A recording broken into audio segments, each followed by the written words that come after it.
Comme vous en doutez, après ma première vidéo, enfin, la première semaine des animés qui étaient sortis, effectivement, j'ai fait un premier one-shot des séries qui étaient sorties. Il fallait que je trouve le temps de faire la deuxième. Comme chaque saison apporte son lot de séries, ben, comme vous en doutez, parmi l'ensemble des séries que proposent nos différentes chaînes, même si là je me focalise par exemple sur du Crunchy et un peu sur du Prime, Netflix, oui, Disney+, Disney+, il n'y en a pas tant que ça de séries intéressantes, hein, donc pour le coup, j'avoue que là, il fallait faire un petit tour parce que je pense que quand on aime les animés, on est tolérant, c'est une chose, on cherche des nouveautés, mais on cherche aussi à éviter de perdre du temps sur des animés un peu pourris. Je vais tenter de faire une petite synthèse de l'ensemble des animés de saison. Alors, ça va être un peu long, hein, je vous préviens tout de suite. Mais c'est vrai que il y a toujours son lot de séries de romance, de séries d'isekai, de séries de fantasy. Et puis, bien évidemment, les quelques-unes qui sortent un petit peu du lot, qui sont en l'occurrence dans cette série, il y en a quelques-unes également qui sortent du lot, hein, sur lesquelles j'interviendrai un peu plus tard. Je vais vous faire un petit topo sur tout ça et vous me direz ce que vous en pensez, si vous avez déjà vu tout ça. Rassurez-vous, il y en aura pour tous les goûts avec tous les animés que nous avons eus cette saison. Avant de pouvoir enchaîner sur les prochains, on va tout de suite commencer par mon petit coup de cœur du moment. Il y en a deux, trois comme ça. Et effectivement, on commence tout de suite avec le vif du sujet avec Hubelblatt, qui est sur Prime et qui est certainement une des séries à potentiel et des plus intéressantes que de cette saison. Bien évidemment, on sait bien que Solo Leveling casse Internet et qu'on n'arrive pas forcément à ce level-là. Mais Hubelblatt est particulièrement bien fait dans le cadre de Prime, puisqu'il s'agit de l'histoire de 14 guerriers qui partent en mission, effectivement, donc seulement 7 sont revenus. Donc soi-disant, il y en aurait 3 qui seraient morts en chemin et 4 auraient été tués pour avoir trahi l'Empire.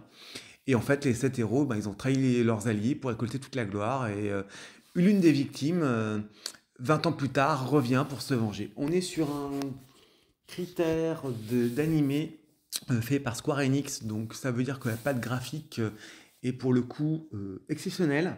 On est sur une atmosphère excessivement sombre, on est sur le dark fantasy.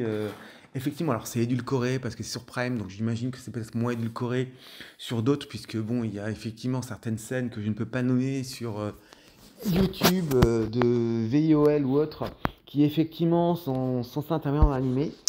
Mais bon, généralement, ça sert plutôt le propos, hein, c'est pas juste fait pour le plaisir. Là, en l'occurrence, on va se retrouver face à un animé qui est certainement l'un des meilleurs de la saison, avec bien sûr un héros overcheaté qui doit faire face à une vengeance, qui doit donc se venger de ses vieux compagnons, qui est incompris. Mais surtout, on va dire qu'on est sur quelque chose, un animé sans compromis. C'est-à-dire que là, on est vraiment sur la vengeance, hein, donc c'est sans pitié, on voit des bras qui volent, des têtes coupées, les combats sont archi fluides, sont relativement violents. Donc c'est pas pour tout le public, mais pour le coup, après 5 premiers épisodes, on est vraiment sur quelque chose de vraiment très bon, qui ne fait que confirmer l'intérêt que j'avais un petit peu évoqué pour cette série. Donc si vous voulez vraiment voir une des très bonnes séries qu'il faut voir là, ainsi que celle qui va arriver juste après, c'est vraiment les deux musts qu'il faut avoir vus. On arrive également sur l'autre animé qui secoue internet en ce moment, comme Damdanan il y a peu de temps, comme Keiju numéro 8 il y a l'année dernière. On est sur Sakamoto Day, qui était un animé qui était attendu par les fans et par les personnes qui ont un petit peu d'informations sur les animés, comme le Loup Blanc. Et il faut bien admettre que pour le moment, on n'est vraiment pas déçu.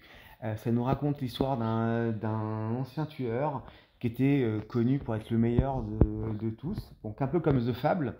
Sauf qu'ici, le ton est beaucoup plus léger, il est beaucoup plus moins sombre.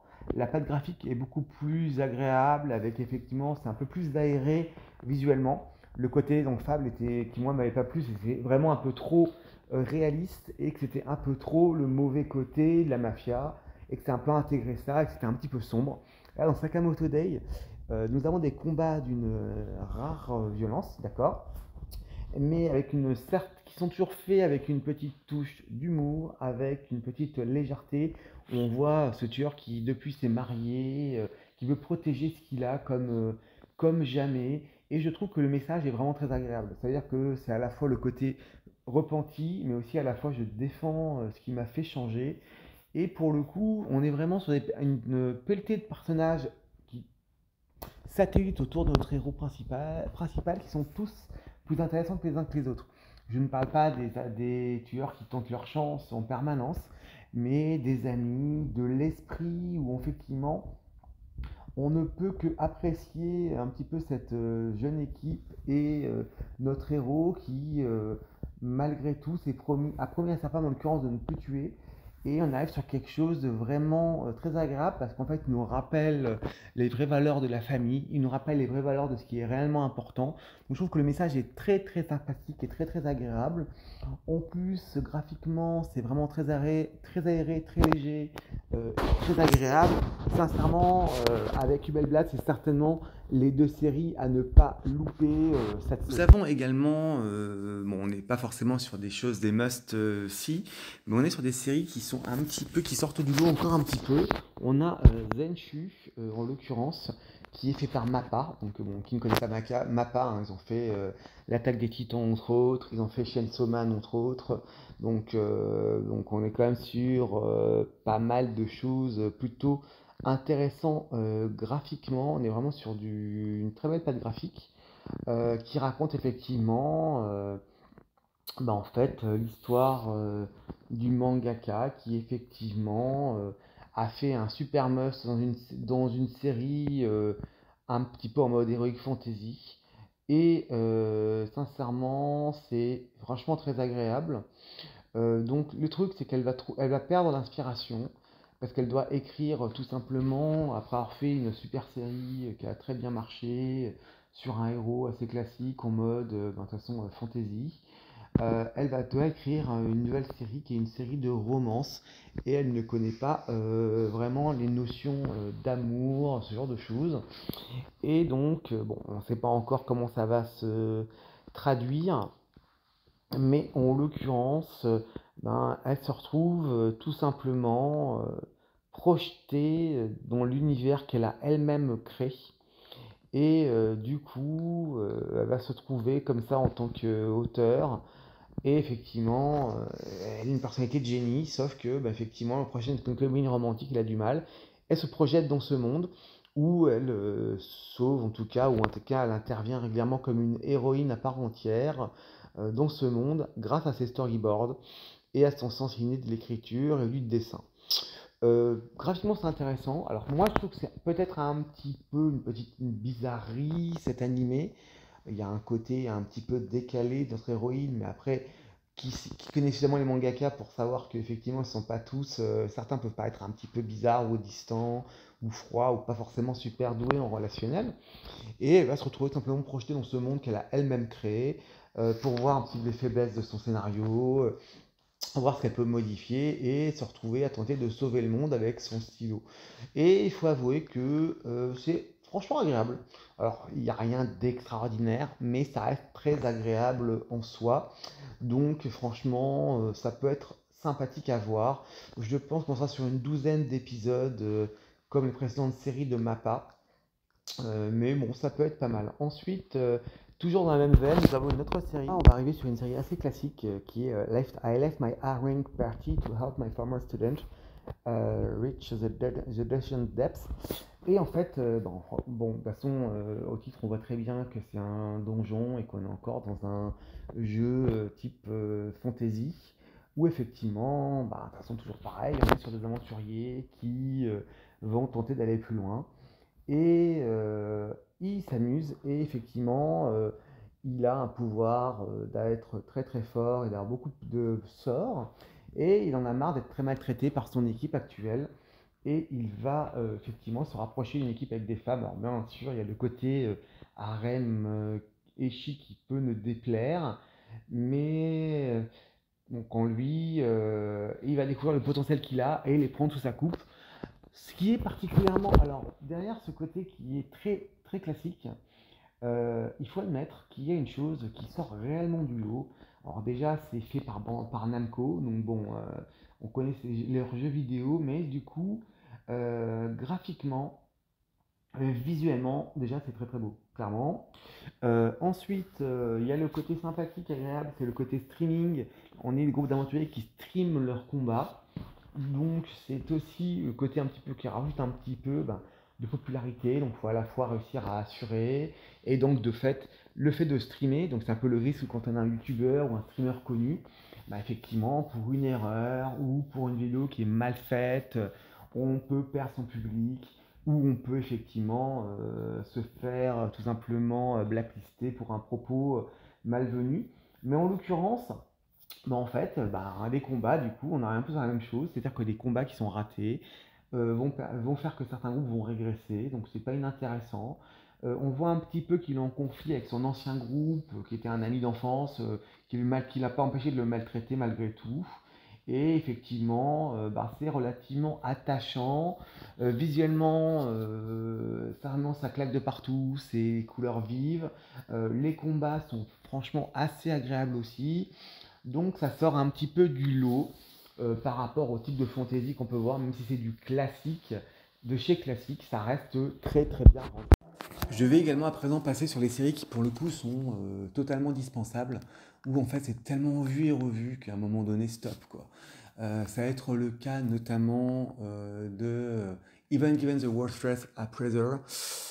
En fait, on est encore sur un animé type Isekai fantasy, où effectivement le héros principal est évaluateur, donc en fait il peut juste évaluer les choses. Et à partir de là, il va prendre sa revanche sur le monde, effectivement, parce que chacun de ce monde, en fait, chacun attribue un métier à sa naissance. Et il a le métier le plus faible. Donc c'est un peu la mode, hein, comme on peut avoir donc ce qu'on a eu précédemment comme série équivalente. Et effectivement, en fait, ce n'est pas sans rappeler les bonnes séries qu'on a pu voir qui, pour le coup, étaient excessivement bien rendues.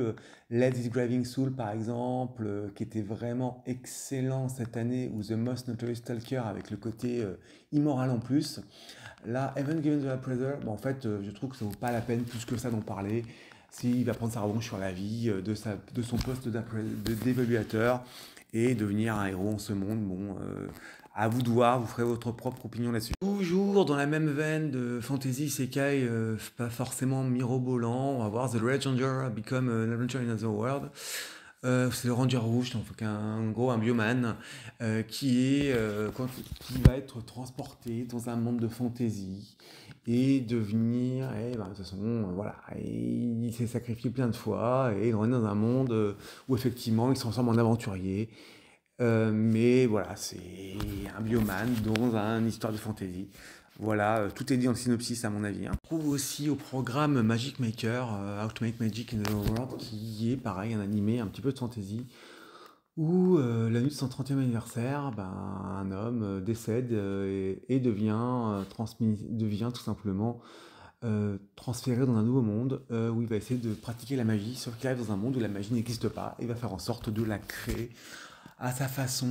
On est plus sur des recettes, entre guillemets, ou en tout cas sur un animé un petit peu léger. Moi, j'avoue que je m'ennuie, sincèrement, hein. Donc, Magic Maker est pas forcément traité marquant, donc je n'insiste pas trop sur ces choses-là. Parce que sincèrement, il y a des séries qui sont bien mieux faites, bien plus sympathiques, même en partant sur le même principe que ça. Donc là, pour le coup, à vous de vous faire votre propre opinion. Mais moi, pour ma part, je ne suis pas du tout convaincu, je m'ennuie ferme. Tout comme la suivante qui est I'm Unable on the Brink of the Ruin, où effectivement, il va se retrouver un homme va se retrouver basculé dans une vie de Liam, qui est tout simplement le plus jeune fils d'une famille noble au bord de la déroute, et il va pratiquer la magie, et pareil, on est sur un petit côté fantasy, où il y a le côté discrimination, dernier fils de la famille noble qui a tenté de se faire une place. Voilà ce que l'on peut également dire dans les animés au programme. Toujours dans les côtés fantasy, on a The Daily Life of a Middle-aged Online Shopper. Et en fait, c'est un japonais qui est de plus de 40 ans, qui est illustrateur, qui va être transporté dans un autre monde. Et il découvre que effectivement, il a tout simplement la possibilité d'utiliser un site d'achat en ligne. Alors bon, ce n'est pas sans rappeler d'autres séries que j'ai pu voir dans cette même veine.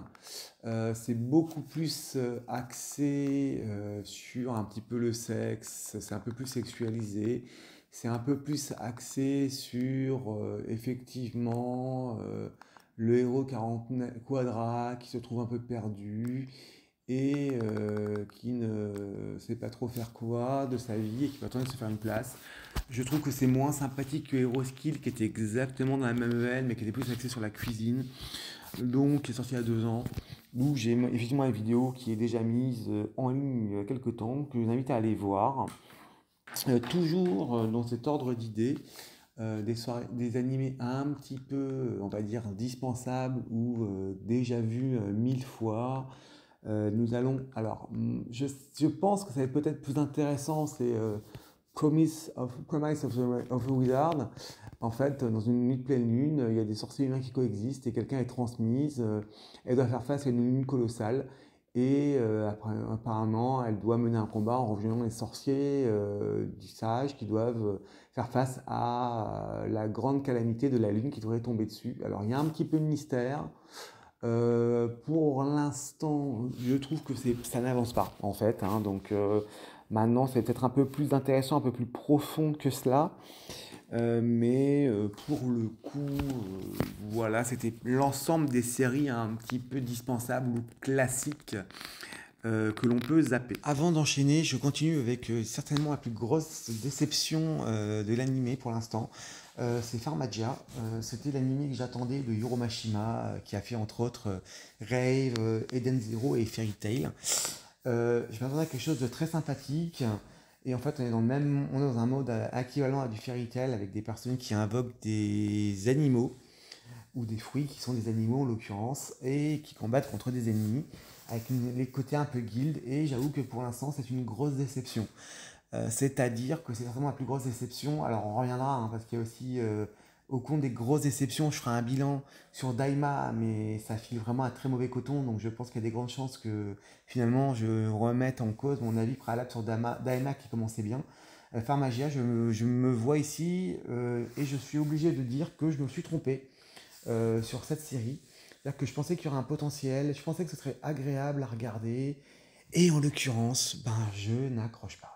Les personnages sont pas attachants, c'est du déjà vu et revu. Les combats sont un peu lassants. La stupidité du héros, au moins Natsu était peut-être un peu stupide, il avait une puissance, il avait quelque chose. Et un charisme, là, c'est dénué de charisme. Donc Pharmagia, grosse déception. 2 saisons pour le moment après 5 épisodes. Je vais quand même aller voir jusqu'où ça va aller, mais l'otage est favorable. Après avoir fait un petit peu mon petit sel sur les animés fantasy qui sont sortis, et en sortant ceux qui sont sortis un peu du lot, il fallait que je m'attarde un petit peu sur celui-ci qui est animé Build the Good Receptionist, but I follow any bus to clock out on time. On est sur un animé qui, le coup, est un peu sympathique. Alors, je m'entendais rien. Et pour le coup, c'est une relativement belle surprise. C'est-à-dire qu'on a une héroïne qui est réceptionniste de guilde. Donc, qui a juste une envie, c'est d'avoir une vie tranquille. Qui exècre les heures supplémentaires. Comme tout salarié qui se respecte et qui se retrouve dans un monde, donc qui reste dans une guilde et qui, parfois, n'hésite pas à intervenir afin d'éviter d'avoir des heures sup.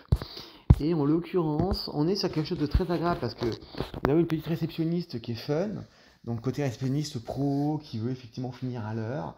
Et à côté de ça, quand elle se transforme, histoire d'aller finir des quêtes pour gagner du temps, elle devient badass, elle devient vulgaire, elle devient agressive. C'est très marrant parce que il y a un petit décalage entre son salaire, sa situation, enfin ce qu'elle vit comme vie, ce qu'elle peut faire. Il y a un petit personnage qui tourne autour d'elle, qui sont relativement intéressants, et bien sûr, il y a toujours le petit côté charmeur. Il y a des combats qui sont franchement agréables. il y a en fait une belle petite fraîcheur qui se dégage de cet animé. Donc je trouvais que c'était intéressant de se poser là et de prendre un petit peu le temps d'en parler. Parce que voilà, c'est rare qu'on ait des séries comme ça de fantasy. On a, comme vous avez pu voir avec la liste longue comme le bras, il y en a eu énormément qui sont sortis. Et effectivement, bah là, effectivement, on est sur quelque chose de très agréable à regarder. Loin des séries de fantasy ou un petit peu décalées que nous pouvions voir, il fallait que j'intervienne sur les fameuses séries romantiques ou échi qui sont tombées cette saison. Nous allons, bon, j'ai pas traîné très longtemps sur cette série parce que j'ai fait une vidéo à part qui arrive dans une semaine. C'est Les 100 petites amies qui t'aiment à en mourir, saison 2. Et en l'occurrence, bah, effectivement, c'est l'histoire d'un garçon qui a été rejeté 100 fois et qui, du coup, va prier dans un sanctuaire pour avoir plus de chance avec les filles. Et le dieu de l'amour apparaît et lui promet qu'il rencontrera bientôt 100 prétendantes, mais qu'une fois que le destin lui a présenté quelqu'un, il doit l'aimer en retour, sinon la jeune fille mourra. Et donc, il va se retrouver dans un gros délire de harem puissance 10 000, avec des personnages un petit peu clichés, de femmes de toutes sortes, de tout tempérament, afin de faire un petit alchimie qui vont toutes être folles de lui et qui vont toutes obéir, entre guillemets, à tous ses desiderata. Alors, pour l'instant, soyons respectueux, il n'y a pas, enfin, j'ai pas trouvé qu'il abuse de son pouvoir, en l'occurrence. Ça reste très décalé, ça reste relativement fun. Donc aussi surprenant que ça paraisse, je pensais que ce serait un peu de la merde. Mais en fait, ça reste assez agréable à regarder. Donc de toute façon, ça peut passer. Maintenant, bon voilà, c'est à quoi s'attendre, hein. Après, en même temps, il y a une aussi, bon, là je fais juste un petit topo parce que il vient de sortir, il y a eu la suite de d'Almachi vite fait là qui est sortie, et il faut admettre que les derniers épisodes qui sont sortis là, ça c'est un peu parenthèse que je fais, mais les derniers épisodes qui sont sortis là, en l'occurrence le 12 et le 13, sont juste excellents, donc je vous conseille fortement d'aller les voir. J'adore d'Almachi, et effectivement bah, c'est toujours très très bon, et ces 12 et 13 épisodes sont vraiment des épisodes très très agréables, très surprenants, et qui prennent notre... Je reviens à présent sur les séries romantiques ou un petit peu school life. Et on va tomber sur Crack pour Medaka, qui est tout simplement l'histoire d'une femme qui séduit tous les élèves de son lycée, sauf un, Medaka, et qui lui accorde même pas un regard. Bon, bien sûr, la femme a sûrement a des très beaux atouts, hein, bien évidemment. Et en fait, elle a toujours été adulée, elle se retrouve face à un mec qui effectivement l'adule absolument pas. Elle essaie de tout faire pour le séduire, même à provoquer des situations gênantes pour le faire. Et ce garçon a un secret qui fait qu'il résiste toutes ses forces. Bon, pour le coup, derrière cette série qui peut être un peu échi ou un petit peu fanservice, c'est très sympa. Déjà parce que ça change un petit peu le message qui passe avec la femme adulée qui effectivement doit revenir effectivement un peu droit dans ses bottes et comprendre que elle n'est pas la plus belle femme sur Terre.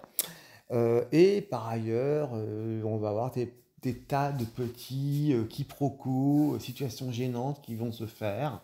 Donc oui, bien évidemment, c'est très sexualisé. Bien évidemment, c'est toujours des choses un petit peu sympathiques qui se passent. Maintenant, l'ensemble reste relativement agréable, relativement sympathique. Alors peut-être un peu lourd et répétitif, mais pour le coup, ça peut être assez divertissant pour sortir des classiques fantasy ou automobile game, hein. Pourquoi pas? Enfin, nous arrivons sur la dernière série de cette longue liste, où effectivement, comme je le disais, on a eu le tout. Il s'agit de Welcome to Japan itself, où on est effectivement sur, comment dire, un anime un petit peu décalé, où, en fait, un garçon rêve toutes les nuits d'un monde d'aventure, comme ça peut arriver à plein de garçons à une époque, donc un monde de High Fantasy, et avec une elfe avec qui il joue dans son rêve, et un jour il va explorer sa caverne, et en mourant, bah, il découvre que sa jeune elfe a été transportée avec lui dans le vrai monde, sur le Japon. Donc il va alterner des passages dans le monde réel, dans le monde de fantasy, voir un petit peu ce qui va pouvoir se faire, prendre d'un monde dans l'autre, La petite elfe va devenir forcément sensible au Japon et effectivement, elle va apprécier les mets qu'elle trouve, tenter de se faire à sa nouvelle vie. Lui, qui a toujours été abandonné par tout le monde, va retrouver avec une femme avec qui il s'entend très bien. Donc bon, on se suppose qu'il va y avoir une petite histoire d'amour derrière. Maintenant, Jules est relativement touchant, très bien fait en termes de visuellement. Franchement, c'est pas désagréable du tout. On est sur une petite alchimie entre les personnages qui est pas inintéressante. Donc moi je trouve que ça peut valoir tout le coup de sortir un petit peu des sentiers battus et des lieux communs, d'aller voir un peu des animés différents. Ça peut donner quelque chose d'assez intéressant. Donc je dis, on va tenter et je ferai un petit retour à la fin.